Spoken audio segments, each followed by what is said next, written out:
ഞാനൊരു ചോദ്യം ചോദിച്ചോട്ടെ, ഇത് അനാവശ്യ ചോദ്യമല്ല. ധ്യാനിപ്പം മ്യൂസിക് ഇവര് ഡയറക്ടർ മ്യൂസിക് ചെയ്ത് തരുന്ന സമയത്ത് അപ്പൊ ഇവ പാട്ടിന്റെ ട്യൂൺ സെലക്ട് ചെയ്യുന്നത് എങ്ങനെയാണ്? ഞാനൊരു ഇരട്ട വരയിട്ട് ബുക്കിൽ എഴുതി തരാം, സൗകര്യം പോലെ ഇരുന്ന് വായിച്ചു. ഷാൻ ചേട്ടൻ ഇങ്ങനെ ഒരു 10 ട്യൂൺ എടുത്തോ എന്ന് പറഞ്ഞ് തരാണോ അതോ എന്നെ പൊക്കി പറഞ്ഞ് സോപ്പിടാനുള്ള പരിപാടിയാ കള്ളന്മാര്. ലവ് ആക്ഷൻ ഡ്രാമയിൽ എങ്ങനെയായിരുന്നു അത് എങ്ങനെയാന്ന് വെച്ച് കഴിഞ്ഞാൽ സാധാരണ ഷാനിക്ക് ഒരു പാട്ട് അയക്കും. ആ പാട്ട് അയച്ചിട്ടാണ് സാധാരണ നമ്മൾ എന്താ പറയുന്നത് വെച്ച് കഴിഞ്ഞാൽ ശരത് സാർ എങ്ങനെയാ പാട്ട് ഇപ്പത്തെ നമ്മളൊന്ന് കേട്ട് നോക്കൂ, അഭിപ്രായം പറയൂ, അങ്ങനെയല്ലേ നമ്മൾ അയച്ചതിന് ശേഷം. ഷാനിക്ക് എന്താന്ന് വെച്ച് കഴിഞ്ഞാൽ ഈ പാട്ട് അയച്ചതിന് ശേഷം ഷാനിക്ക് താഴെ അയക്കും, ഗംഭീരല്ലേ, പൊളിച്ചില്ലേ, ഷാനിക്ക് തന്നെ അയക്കും മുന്നേ തന്നെ.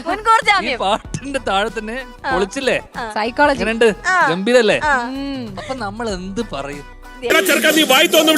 ഇങ്ങനെയുള്ള ചെറിയ ചെറിയ പാരകളെ നമുക്ക് വെക്കാനും എന്തേലും പറയുമല്ലോ. പക്ഷെ എനിക്ക് ലോകത്ത് വേറെ ആരോടൊന്നും പറയാം, ഷാനിക്കിനോട് എനിക്ക് പറയാൻ പറ്റില്ല. കാരണം എന്റെ ജ്യേഷ്ഠനേക്കാളും മൂത്തതാണ്. നിന്റെ ഓരോ കളികളെ ഞാൻ ഓടിക്കളിച്ച് നടക്കുമ്പോ കണ്ട മനുഷ്യനാണ്. ഞാൻ തന്നോട് എന്ത് ദ്രോഹാണോ ചെയ്തത്? നിന്നെ പിന്നെ കണ്ടോളാം. ജ്യേഷ്ഠനേക്കാളും മൂത്തതാണ്. അങ്ങനെ വലിയ മൂപ്പൊന്നുമില്ല, മൂപ്പുണ്ട്. ഒരു 10-30 വയസ്സിന്റെ മൂപ്പുണ്ട്. ഞാനൊരു കോമാളിയായോടാണല്ലോ. അർജുൻ റെഡ്ഡി ആയിരുന്ന ഞാൻ ഇങ്ങനെ ഇരുന്ന ഞാൻ എന്നെ മറ്റേ പൊട്ടൻ ലാലും ഒക്കെ. എനിക്ക് ഷാനിക്കേനെ അടുത്ത് എതിർത്ത്, കാരണം നമുക്ക് സംഗീതത്തെ കുറിച്ച് ഒന്നും അറിയില്ല. പക്ഷെ നമുക്ക് അറിയുന്ന ഒരു കാര്യമുണ്ട്, ഈ പാട്ട് കൊള്ളൂല. സംഗീതബോധമില്ലാത്തവർക്ക് അങ്ങനെ പലതും തോന്നും. അതെ, അത് ഞാൻ പറഞ്ഞ് ഏറ്റവും 10ാമത്തെ 15ാമത്തെ ട്യൂണാണ് നന്നാവുന്നത്. ഒരുമാതിരി എനിക്കിട്ട് കേട്ടണം മറ്റേ വർത്താനം പറഞ്ഞാലുണ്ടല്ലോ. അപ്പൊ എനിക്കാണോ സംഗീതം അറിയാവുന്നത്, ഇദ്ദേഹത്തിനാണോ സംഗീതം അറിയാവുന്നത്? ഇദ്ദേഹത്തിന്റെ വളർച്ചയിൽ ഏറ്റവും പങ്കുള്ള ആളാണ് എന്റെ ജ്യേഷ്ഠൻ. ചെണ്ടയാണെന്നാ ഇവിടെ ഉള്ളൊരു വിചാരം, എല്ലാരും വന്ന് ഇടക്കിടക്ക് കൊട്ടും. അല്ല ഷാനിക്ക, ധ്യാൻ ശ്രീനിവാസൻ നമ്മൾ ഷാനിക്കയുടെ നല്ലതിന് വേണ്ടിയല്ലേ പറയുള്ളൂ, അറിയാലോ. അതെ അതെ, അത്ര നന്നായ ഒരാളാണ്. എന്തിനടാ ബാബു ദൈവം നിനക്ക് ഇത്രയും ആത്മാർത്ഥത തന്നു? ഇതിനോട് എന്തെങ്കിലും പറയാനുണ്ടോ ഷാനിക്കയ്ക്ക്? സത്യം ഇത് സത്യമല്ലേ ഷാനിക്ക? എനിക്കൊരു കാര്യം പറയാനുള്ള, ഇങ്ങനെയുള്ള ഇത്ര നല്ല ട്യൂൺസ് സെലക്ട് ചെയ്യാൻ പറ്റിയ ഡയറക്ടേഴ്സ് ഇല്ലായിരുന്നു നീ എന്ത് ചെയ്തേനെ? സാഹചര്യം ചൂഷണം ചെയ്യരുത്. ശവത്തെ കുത്തലടാ, പയ്യെ കളിയാക്കാം, നമുക്ക് എഴുന്നേറ്റ് വരട്ടെ.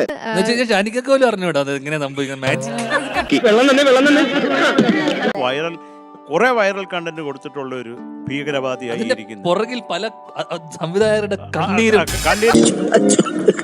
ഞങ്ങളെ അപമാനിക്കാനാണോ ഇവിടെ വിളിച്ചു വരുത്തിയിരിക്കുന്നത്?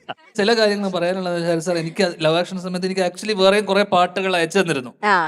പിന്നീട് ഞാനത് കേട്ടിട്ട് പടമൊക്കെ ഇറങ്ങിയ ശേഷം എനിക്ക് അയച്ചു തന്ന പല പാട്ടുകളും പിന്നീട് ഞാൻ പല സിനിമകളിലും കണ്ടിട്ടുണ്ട്.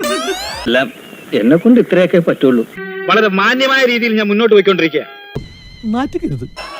പിന്നെ ഞാനത് വെറുതെ വെച്ചോണ്ടിരിക്കോ? നിങ്ങളൊരു ബിസിനസ് മൈൻഡഡ് ആണ്. ഞാൻ ഫ്രിഡ്ജിൽ വെച്ചിട്ട് ഇരിക്കാൻ പറ്റുമോ?